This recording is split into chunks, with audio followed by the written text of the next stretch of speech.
नमस्कार दोस्तों, मैं विकास त्रिवेदी आपके अपने यूट्यूब चैनल विकास स्टडी सर्कल पर आप सभी का स्वागत करता हूं। दोस्तों, आज हम एसएससी जीडी का जो हमारा एग्ज़ाम 31 जनवरी 2023 को आयोजित किया गया है, उसकी सभी शिफ्टों में पूछे गए जीएस और हिंदी के प्रश्नों को लेकर आए हैं। तो दोस्तों, वीडियो के साथ अंत तक बने रहिएगा और वीडियो को ज़्यादा से ज़्यादा लाइक करें, शेयर करें और चैनल को सब्सक्राइब जरूर करें। दोस्तों, शुरू करते हैं 31 जनवरी की फर्स्ट शिफ्ट में पूछा गया प्रश्न। दोस्तों, सबसे पहला प्रश्न ये पूछा गया था कि निम्नलिखित में से किसने अगस्त 2020 में जम्मू और कश्मीर के उपराज्यपाल के रूप में शपथ ली है। तो दोस्तों, जम्मू और कश्मीर के उपराज्यपाल के रूप में शपथ कौन किसने ली है? तो दोस्तों, मनोज सिन्हा। अगर दोस्तों आप लोगों ने मनोज सिन्हा को आंसर लगाया है तो आपका बिल्कुल राइट हो जाएगा। मनोज सिन्हा ने दोस्तों जम्मू कश्मीर के उपराज्यपाल के रूप में शपथ ली है। उसके बाद दोस्तों अगर बात करें अगले क्वेश्चन की, तो अगला क्वेश्चन दोस्तों पूछा गया था, किस महिला को नागालैंड की पहली महिला राज्यसभा सदस्य के रूप में चुना गया है? तो दोस्तों किस महिला को चुना गया है? तो एस फांगनोन कोन्याक। दोस्तों, एस फांगनोन कोन्याक को पहली महिला राज्यसभा सांसद के रूप में चुना गया है। कहाँ से? तो नागालैंड से दोस्तों। उसके बाद दोस्तों अगला प्रश्न पूछा गया था, भारत में हरित क्रांति कब शुरू हुई? तो दोस्तों भारत में हरित क्रांति कब शुरू हुई? तो आप लोग जानते हैं 1966 और 67 में दोस्तों। और दोस्तों आपको बता दें कि ऑप्शन में 67 था नहीं, तो 1966 हमारा राइट आंसर हो जाएगा। और आप लोग जानते हैं दोस्तों भारत में हरित क्रांति के जनक कौन है? तो एम एस स्वामीनाथन। दोस्तों भारत में हरित क्रांति के जनक हैं M S Swaminathan. M S Swaminathan दोस्तों ये भारत में हरित क्रांति के जनक हैं। और विश्व में अगर बात करें तो विश्व में दोस्तों हरित क्रांति के जनक हैं N E Borlaug. N E Borlaug दोस्तों ये विश्व में हरित क्रांति के जनक हैं। और दोस्तों हरित क्रांति का मुख्य उद्देश्य क्या था? तो खाद्यान्न उत्पादन को बढ़ावा देना। दोस्तों हरित क्रांति का मुख्य उद्देश्य था खाद्यान्न उत्पादन को बढ़ावा देना। और इसमें दोस्तों किन फसलों को मुख्य रूप से वृद्धि हुई, किन फसलों के उत्पादन में मुख्य रूप से वृद्धि हुई? तो दोस्तों धान और गेहूं की फसलों में के उत्पादन में मुख्य रूप से वृद्धि हुई। और दोस्तों वृद्धि होने का रीजन क्या था? तो हाई यील्ड वैरायटी जो बीज थे, हाई यील्ड वैरायटी यानी दोस्तों उच्च उपज देने वाली किस्म के जो बीज थे उनको पेश किया गया था कृषि में। और उससे दोस्तों गेहूं और धान की उपज में बहुत अत्यधिक अंतर आया या उत्पादन में वृद्धि हुई दोस्तों। तो ये था हरित क्रांति दोस्तों। और भारत में जनक थे एम एस स्वामीनाथन और विश्व में N E Borlaug, Norman E Borlaug. उसके बाद दोस्तों अगला प्रश्न पूछा गया था कि इलाहाबाद स्तंभ शिलालेख किस राजा के शासनकाल का विस्तृत वर्णन देता है? तो दोस्तों आप लोग जानते हैं कि इलाहाबाद स्तंभ लेख या इलाहाबाद प्रशस्ति लेख ये दोस्तों समुद्रगुप्त से संबंधित है। दोस्तों इसकी रचना किसने की थी? तो समुद्रगुप्त के एक दरबारी कवि थे हरिसेन। दोस्तों समुद्रगुप्त के दरबारी कवि हरिसेन ने इलाहाबाद स्तंभ लेख या इलाहाबाद प्रशस्ति लेख की रचना की थी। और दोस्तों ये भी प्रश्न मोस्ट इंपॉर्टेंट है, समुद्रगुप्त को क्या कहा जाता है? तो भारत का नेपोलियन। दोस्तों प्रश्न बहुत ज़्यादा पूछा जाता है कि भारत का नेपोलियन किस शासक को कहा जाता है? तो दोस्तों समुद्रगुप्त। और समुद्रगुप्त का दरबारी कवि कौन था? तो हरिसेन था दोस्तों, हरिसेन था। और इसी ने दोस्तों इलाहाबाद प्रशस्ति लेख की रचना की थी। उसके बाद दोस्तों अगला प्रश्न पूछा गया था कि भारतीय संविधान के किस संशोधन अधिनियम द्वारा लोकसभा और राज्यसभा की विधानसभाओं में अनुसूचित जाति एवं अनुसूचित जनजाति के आरक्षण को एंग्लो इंडियन समुदाय के आरक्षण को अलग रखते हुए 10 वर्षों के लिए बढ़ाया गया है? तो दोस्तों कौन से संविधान संशोधन के द्वारा ये किया गया है? तो आप लोग जानते हैं दोस्तों ये 104वां संविधान संशोधन अधिनियम 2020 के द्वारा, दोस्तों 104वें संविधान संशोधन अधिनियम 2020 के द्वारा ऐसा किया गया है। क्या किया गया है? तो दोस्तों इसमें किया गया है कि अनुसूचित जाति और अनुसूचित जनजाति के लिए लोकसभा और राज्य विधानसभाओं के लिए 10 वर्षों के लिए जो आरक्षण का विस्तार करता है दोस्तों कौन सा संविधान संशोधन? तो 104वां संविधान संशोधन। एससी और एसटी के लिए दोस्तों जो लोकसभा और राज्य विधानसभाओं में 10 वर्ष के लिए आरक्षण था उसका विस्तार करता है ये 104वां संविधान संशोधन अधिनियम। और दोस्तों ये 104वां संविधान संशोधन अधिनियम में क्या कहा गया? तो इसमें दोस्तों कहा गया है कि लोकसभा और राज्य विधानसभाओं में जो एंग्लो इंडियन समुदाय के जो सीटें आरक्षित थी उनको ख़त्म कर दिया गया या उनको हटा दिया गया है। किसको दोस्तों? तो लोकसभा और राज्य विधानसभाओं में जो एंग्लो इंडियन की सीटें थी उनको हटा दिया गया है। उसके बाद दोस्तों अगला प्रश्न पूछा गया था, छठ पूजा। जो ये छठ पूजा उत्तर प्रदेश, झारखंड और बिहार का एक बहुत महत्वपूर्ण उत्सव है। इसमें किस देवता की पूजा की जाती है? तो दोस्तों छठ पूजा में किस देवता की पूजा की जाती है? और ये दोस्तों प्रश्न यूपीएसआई जो हमारा एग्जाम हुआ था 2021 में, यूपीएसआई 2021 में भी ये प्रश्न पूछा गया था कि छठ पूजा में किस देवता की पूजा की जाती है। तो इसमें दोस्तों ऑप्शन हमारे थे धरती, अग्नि, सूर्य, वृक्ष, और दोस्तों यूपीएसआई में इसमें एक और ऑप्शन था शिव। तो दोस्तों इसमें राइट आंसर हो जाएगा कि छठ पूजा में किस देवता की पूजा की जाती है? तो सूर्य देवता की। और दोस्तों यूपीएसआई में इसमें से वृक्ष की जगह शिव ऑप्शन दिया हुआ था। तो दोस्तों मोस्ट इंपॉर्टेंट प्रश्न है सभी एग्जामों की दृष्टि से, क्योंकि ये छठ पूजा में पूछा जा रहा है कि किस देवता की पूजा की जाती है? तो सूर्य देवता की। बिल्कुल बहुत अच्छे से दोस्तों ध्यान से देखते चलेंगे। उसके बाद दोस्तों अगला प्रश्न पूछा गया था, निम्नलिखित में से कौन सा लोक नृत्य पंजाब राज्य से संबंधित है? दोस्तों आप लोगों ने देखा होगा कि एसएससी जीडी का जो हमारा एग्जाम चल रहा है उसमें प्रश्न बहुत ज़्यादा संख्या में रिपीट हो रहे हैं। और दोस्तों लोक नृत्य और शास्त्रीय नृत्यों से हर शिफ्ट में प्रश्न पूछा जा रहा है। और दोस्तों ये पंजाब राज्य का जो लोक नृत्य है ये प्रश्न फिर से रिपीट हुआ है और कई बार दोस्तों कई शिफ्टों में रिपीट हो चुका है। और ये दोस्तों पंजाब राज्य के लोक नृत्यों के बारे में हमने आपको बताया था कि गिद्धा, भांगड़ा, ये सभी दोस्तों पंजाब राज्य के लोक नृत्य हैं। तो दोस्तों इसमें भांगड़ा दिया नहीं है, तो यहाँ पे हमारा राइट आंसर क्या हो जाएगा? गिद्धा। और अगर आप लोगों ने ये गिद्धा आंसर लगाया है तो बिल्कुल आपका राइट हो जाएगा। उसके बाद दोस्तों अगला क्वेश्चन पूछा गया था, फीफा विश्व कप 2022 की विजेता टीम के कप्तान कौन थे? दोस्तों फीफा विश्व कप जो 2022 में हुआ उसकी जो विजेता टीम थी उसके कप्तान कौन थे? दोस्तों ये फीफा विश्व कप क्या है? तो ये फुटबॉल का विश्व कप है दोस्तों, फुटबॉल का विश्व कप है। और इसमें विजेता कौन रहा था? तो दोस्तों आप लोग जानते हैं कि अर्जेंटीना। दोस्तों अर्जेंटीना की टीम जो थी वो विजेता रही थी। और उपविजेता कौन सी टीम रही थी? तो उपविजेता रही थी फ्रांस। दोस्तों फ्रांस की टीम उपविजेता रही और विजेता रही थी अर्जेंटीना। और क्वेश्चन पूछा गया है कि विजेता टीम के कप्तान कौन थे? तो दोस्तों ये अर्जेंटीना टीम के कप्तान कौन थे? तो लियोनल मेसी। दोस्तों लियोनल मेसी हमारे क्वेश्चन का राइट आंसर हो जाएगा। और दोस्तों लियोनल मेसी को जो गोल्डन बॉल का अवार्ड दिया गया था, दोस्तों गोल्डन बॉल का अवार्ड लियोनल मेसी को दिया गया। ये जो हमारा फीफा विश्व कप 2022 था उसमें गोल्डन बॉल का अवार्ड लियोनल मेसी को दिया गया। और ये दोस्तों अर्जेंटीना टीम के कैप्टन थे, जो अर्जेंटीना टीम विजेता रही थी। और उपविजेता दोस्तों रही थी फ्रांस। और दोस्तों गोल्डन बूट का अवार्ड एम्बापे को दिया गया था।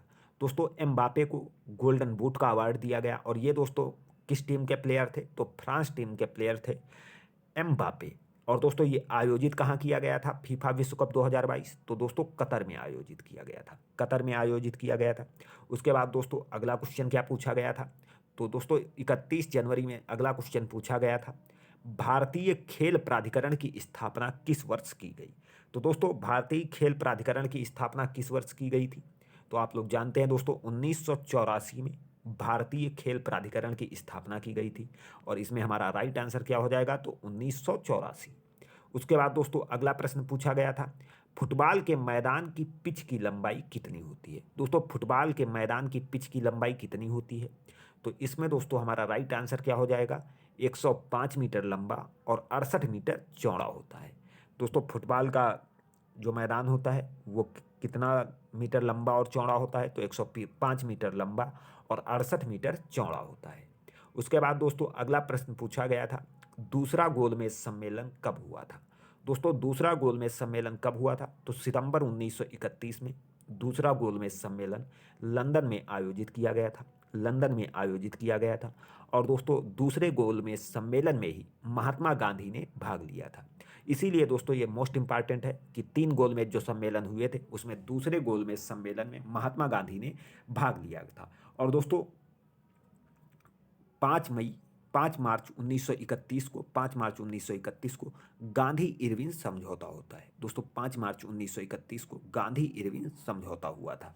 उसके बाद दोस्तों अगला प्रश्न क्या पूछा गया था, पहला क्रिकेट टेस्ट मैच कब खेला गया था?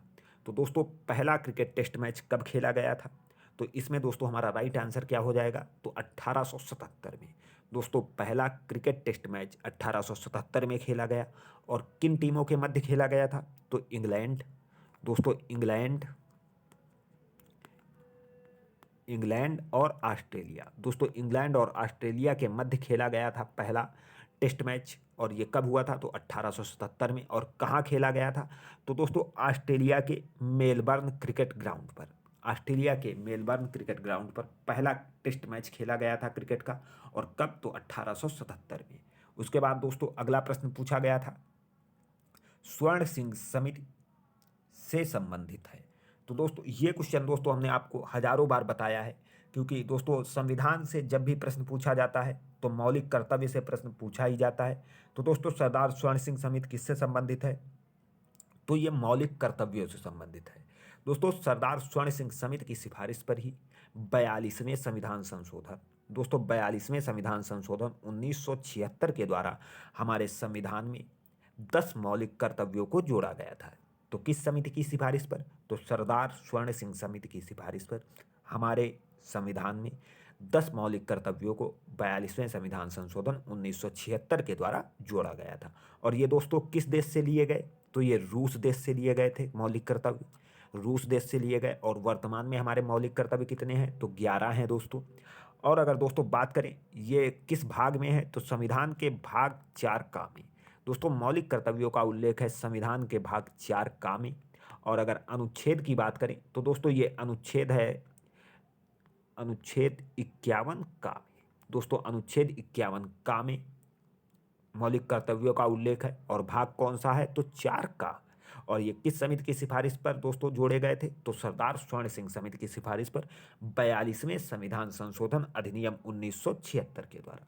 उसके बाद दोस्तों अगला प्रश्न क्या पूछा गया था? तो अगला प्रश्न दोस्तों पूछा गया था, संविधान के किस अनुच्छेद के तहत राज्यों के राज्यपाल को अध्यादेश जारी करने का अधिकार दिया गया है? तो दोस्तों संविधान के किस अनुच्छेद के अंतर्गत राज्यपाल अध्यादेश जारी कर सकता है? तो इसमें दोस्तों आप लोग जानते हैं कि राज्यपाल अध्यादेश जारी करता है दोस्तों अनुच्छेद 213 के अंतर्गत।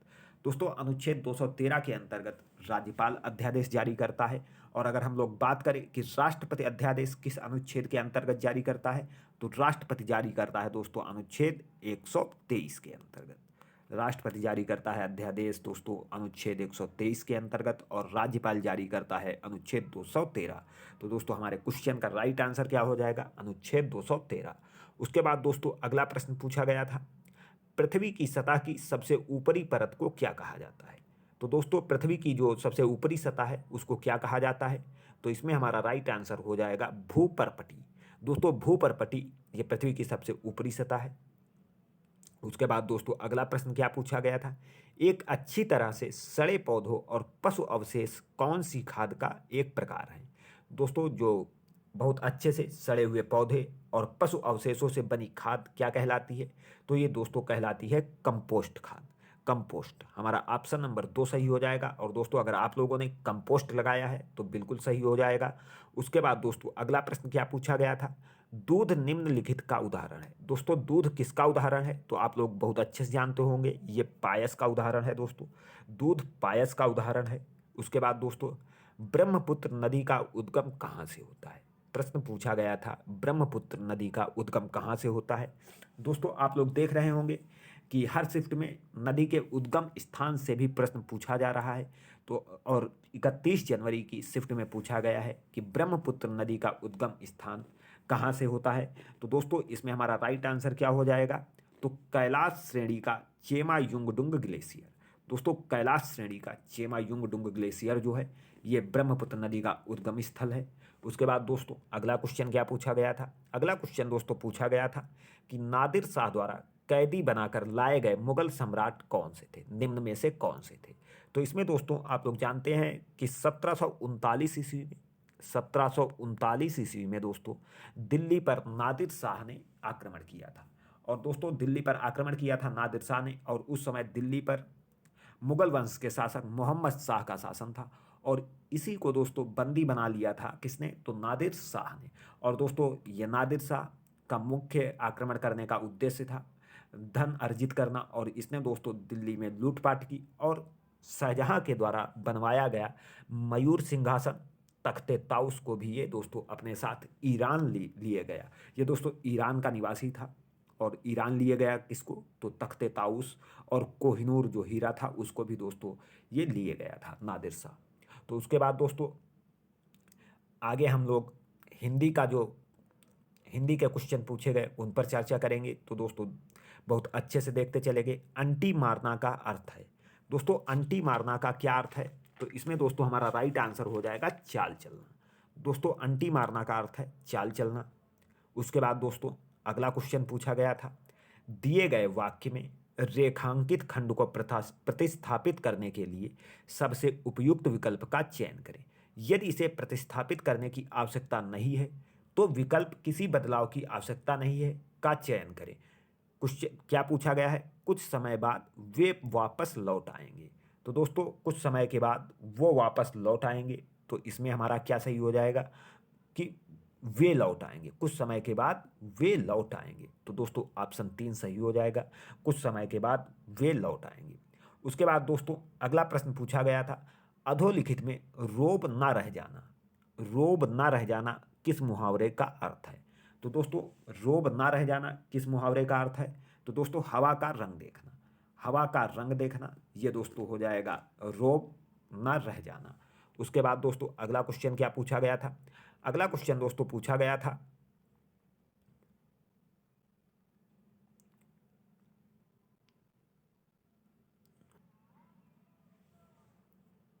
सॉरी दोस्तों, इसमें रौब ना रह जाना का हमारा अर्थ क्या हो जाएगा, तो इसमें अर्थ हो जाएगा हवा उखड़ना। ऑप्शन नंबर 3 सही हो जाएगा, ऑप्शन नंबर 2 नहीं दोस्तों, हवा उखड़ना, रौब ना रह जाना मुहावरे का अर्थ हो जाएगा। उसके बाद दोस्तों अगला क्वेश्चन क्या पूछा गया था, हिंदी में पूछा गया था, हमें व्यायाम चाहिए, रिक्त स्थान के लिए उपयुक्त शब्द कौन सा होगा। तो दोस्तों हमें व्यायाम चाहिए, तो यहाँ पर क्या हो जाएगा, हमें व्यायाम करना चाहिए। तो ऑप्शन नंबर 2 हमारा सही हो जाएगा दोस्तों, हमें व्यायाम करना चाहिए। उसके बाद दोस्तों अगला क्वेश्चन पूछा गया था, मौन का पर्यायवाची क्या होगा। दोस्तों मौन का पर्यायवाची क्या हो जाएगा, तो इसमें दोस्तों पर्याय क्या होगा, मौन का पर्याय क्या होगा, तो इसमें दोस्तों हमारा राइट आंसर क्या हो जाएगा, ऑप्शन नंबर 2 नीरव। दोस्तों मौन का पर्याय होगा नीरव। उसके बाद दोस्तों अगला प्रश्न पूछा गया था, भुजंग किसका पर्यायवाची है। तो दोस्तों भुजंग किसका पर्यायवाची है, तो भुजंग सर्प का पर्यायवाची है दोस्तों। और अगर हम लोग बात करें सर्प के अन्य पर्यायवाची कौन कौन से हैं, तो दोस्तों सर्प के पर्यायवाची हैं अहि, अहि दोस्तों, व्याल, व्याल हो जाएगा दोस्तों, नाग हो जाएगा, विषधर हो जाएगा दोस्तों, विषधर, और फड़ीस। ये दोस्तों सर्प के पर्यायवाची हैं या भुजंग के पर्यायवाची हैं दोस्तों। उसके बाद अगर दोस्तों हम लोग बात करें कि तोता के पर्यायवाची कौन से हैं, तो दोस्तों तोता के पर्यायवाची हैं सुक, सुआ, और करी। ये दोस्तों तोता के पर्यायवाची हैं। उसके बाद अगर हम लोग बात करें कि व्याघ्र के पर्यायवाची कौन से हैं, तो दोस्तों व्याघ्र के पर्यायवाची होते हैं शार्दुल, शार्दुल दोस्तों, बाघ, चित्रक। ये दोस्तों सभी होते हैं व्याघ्र के पर्यायवाची। और दोस्तों मानव के पर्यायवाची आप लोग जानते होंगे दोस्तों, मानव के पर्यायवाची होते हैं मानुष, मानुष, मनुज, मनुज, आदमी। ये सभी दोस्तों मानव के पर्यायवाची होते हैं। उसके बाद दोस्तों अगला प्रश्न क्या पूछा गया था, दिए गए वाक्य में रिक्त स्थान को पूर्ण करने के लिए उचित शब्द क्या होगा। तो दोस्तों उचित शब्द क्या होगा, वह किसी की टोपी उठाकर चलता बना। दोस्तों वह किसी की टोपी उठाकर चलता बना, तो इसमें दोस्तों क्या हो जाएगा, वह किसी दूसरे की टोपी उठाकर चलता बना दोस्तों। तो ऑप्शन नंबर 4 सही हो जाएगा, वह किसी दूसरे की टोपी उठाकर चलता बना।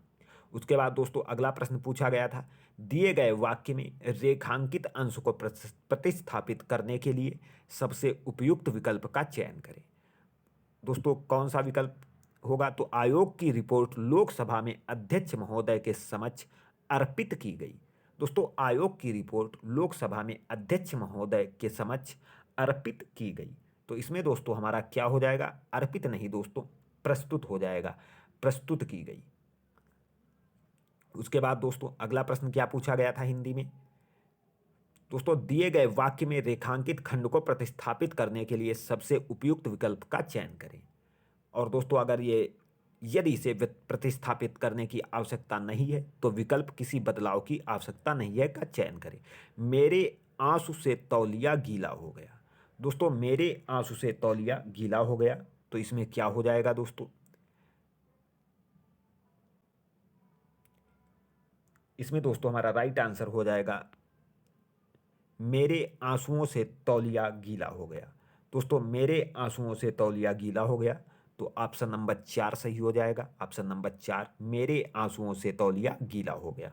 उसके बाद दोस्तों देवता का पर्यायवाची पूछा गया था। देवता का पर्यायवाची क्या है, तो दोस्तों इसमें सुर हो जाएगा देवता का पर्यायवाची। और दोस्तों उसके बाद अगला क्वेश्चन क्या पूछा गया था, अगला क्वेश्चन पूछा गया था दोस्तों किस भाग में त्रुटि है ज्ञात करें। अगर कोई त्रुटि नहीं है तो दोस्तों तो कोई त्रुटि नहीं है का ऑप्शन चुने। श्याम मेरा घनिष्ठ मित्र है। दोस्तों श्याम मेरा घनिष्ठ मित्र है, तो इसमें क्या हो जाएगा दोस्तों, किस भाग में त्रुटि है, तो दोस्तों घनिष्ठ मित्र, घनिष्ठ नहीं घनिष्ठ मित्र होगा। उसके बाद दोस्तों अगला क्या है, अगला क्वेश्चन पूछा गया था दिए गए वाक्यों में रेखांकित खंड को प्रतिस्थापित करने के लिए सबसे उपयुक्त विकल्प का चयन करें। तो दोस्तों यहाँ पर क्या पूछा गया था, सरकार ने कवि को पुरस्कार अर्पित किया। दोस्तों सरकार ने कवि को पुरस्कार अर्पित किया नहीं हो जाएगा, यहाँ पर हो जाएगा दोस्तों प्रदान किया। सरकार ने कवि को पुरस्कार प्रदान किया। उसके बाद दोस्तों अगला क्वेश्चन क्या पूछा गया था, अगला क्वेश्चन दोस्तों पूछा गया था कि वाक्यांशों के लिए एक शब्द जिसे किसी वस्तु की इच्छा ना हो। तो दोस्तों जिसे किसी वस्तु की इच्छा ना हो तो वो क्या हो जाएगा, तो निष्प्रह हो जाएगा दोस्तों, वन वर्ड सब्स्टिट्यूशन इसमें, निष्प्रह जिसे किसी वस्तु की इच्छा ना हो। उसके बाद दोस्तों अगला क्वेश्चन क्या पूछा गया था, तो सकाम का विलोम है। दोस्तों सकाम का विलोम क्या है, तो इसमें दोस्तों क्या हो जाएगा, सकाम का विलोम हो जाएगा निष्काम। सकाम का विलोम हो जाएगा दोस्तों निष्काम। उसके बाद दोस्तों ये अगला क्वेश्चन पूछा गया था दिए गए शब्दों में शुद्ध वर्तनी का चयन करें। तो दोस्तों शुद्ध वर्तनी कौन सी है, तो आप लोग जानते हैं दोस्तों नकद। ये दोस्तों नकद जो है ये शुद्ध वर्तनी है। दोस्तों आप लोग समझ गए होंगे कि किस किस टॉपिक से क्वेश्चन पूछे जा रहे हैं हिंदी में, जीएस में। और दोस्तों आप लोगों ने देखे होंगे कि जीएस में प्रश्न बहुत ज़्यादा संख्या में रिपीट हो रहे हैं। और अगर दोस्तों आपको ये वीडियो अच्छा लगा है तो वीडियो को ज़्यादा से ज़्यादा लाइक करें, शेयर करें और चैनल को सब्सक्राइब जरूर करें दोस्तों। मिलते हैं अगली क्लास में, तब तक के लिए धन्यवाद। जय हिंद।